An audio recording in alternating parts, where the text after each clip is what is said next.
Днес ще снимам уредбите, които имам. Те са 3. Започнем от Sony RXD8S. Така. Втората уредба ще бъде RX7S. Третата е една уредба, която аз лично за първи път имам. Това е модел Sony RG590 с както се вижда, две колони, бас каса. Но интересното тук е, че така е конструирана някакси каста, че всъщност не е стандартния 8 инчов, ами е 10 инчов говорител. И един, който бие напред, и един 8 инчов долу, който предполагам може и да не се види, но има един говорител 8 инчов, той пък бие надолу. Както се вижда, трите уредби разполагат с дистанционни антени. Тази има книжка.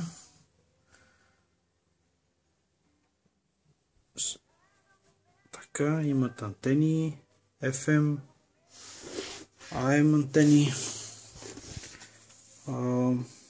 Започнем с състоянието.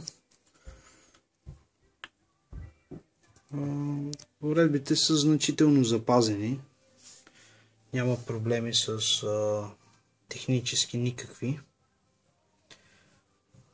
Състоянието е много добро. Надявам се да се види добре в самото видео. И след малко ще ги пробваме. Пуснем някаква музичка. Първо да огледаме състоянието.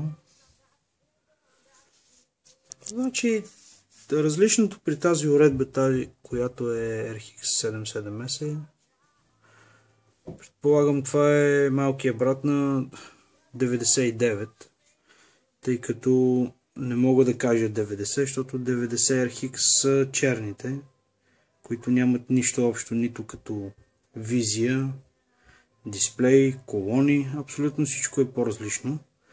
Така че тази уредба, която в момента снимам, най-близко е така до визия и функции с RX 99. Като цяло разликата е RX99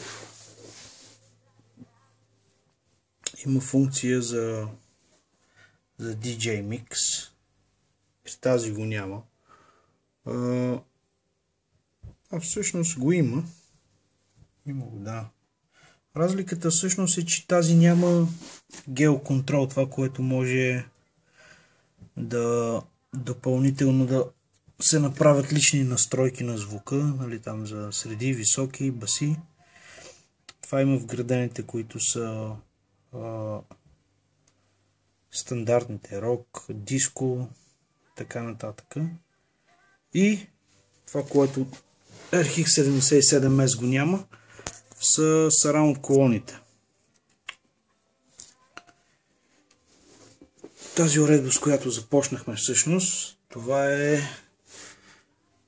RXD8S. Лично за мен е една уредба, която никога съм нямал. Интересна е. Най-интересното е, се надявам да се види така, като ги снимам двете колони една до друга.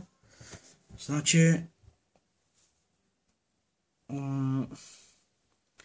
така, размера на басите, както се вижда, се надявам и така да се вижда и в самото видео, на RXD8S са по-големи от тези стандартните, които са на всички други уредби. Така както се вижда на RX77.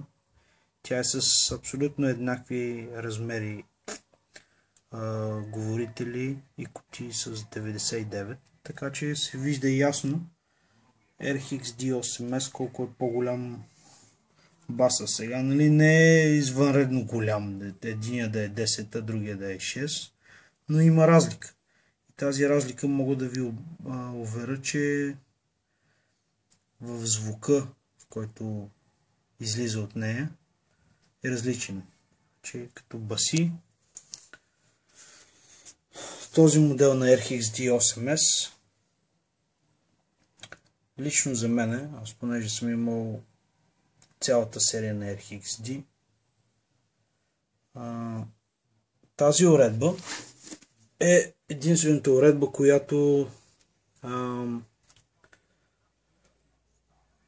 бас е хем силен, хем и мек, докато при RXD7 там баса е силен, но пък е твърд. При 5 е така, при 10 е така, при 9 там пък е и хем и силен, хем и твърд. Но това е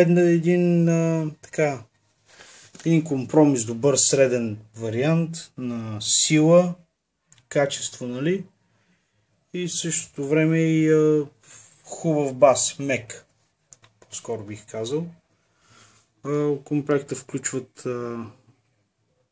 сараундите, дистанционното, антената. Така, пуснем нещо.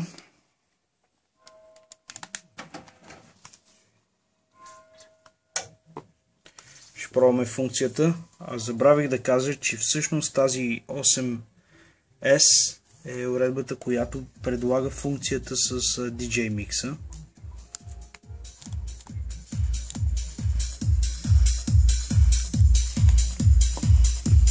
Сега ще го включим.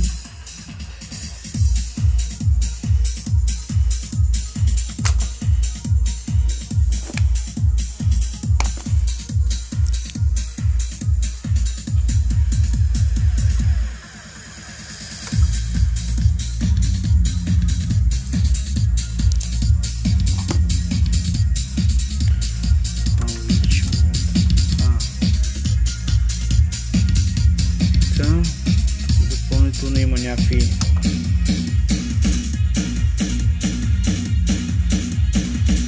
това е вече от функцията DJ Mix.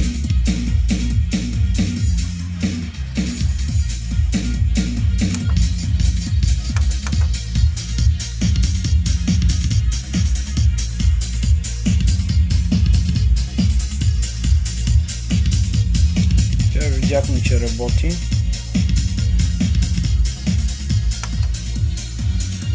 Така, геоконтрола.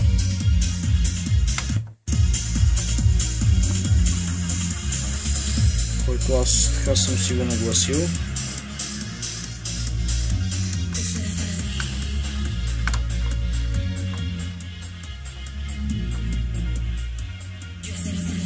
Се вижда, работи.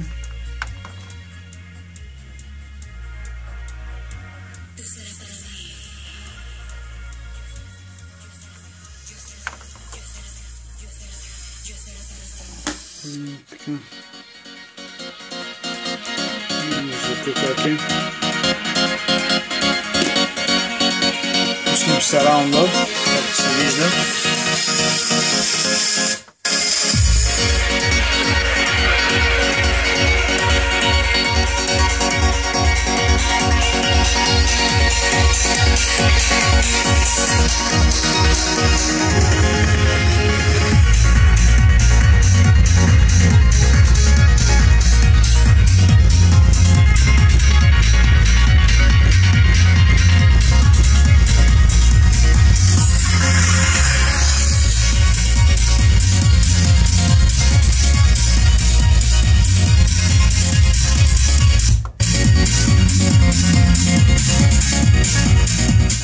Беше бутона Groove, който всеки, който е имал такава уредба, моделите на Sony, знае, че Groove усилва високи, баси, всичко.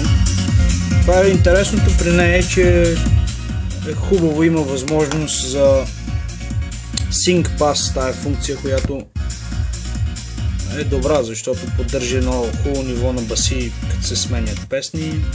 Има Sync Equalizer.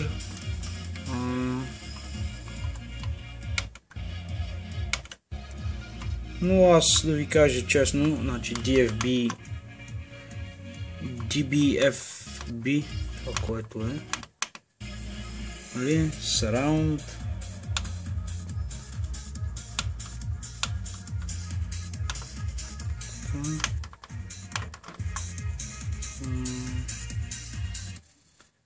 песните,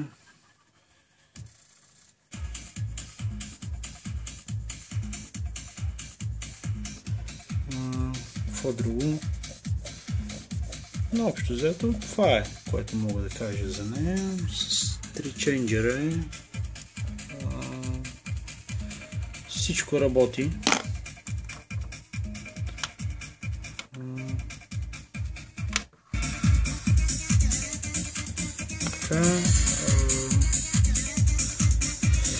Сега ще пробваме другата.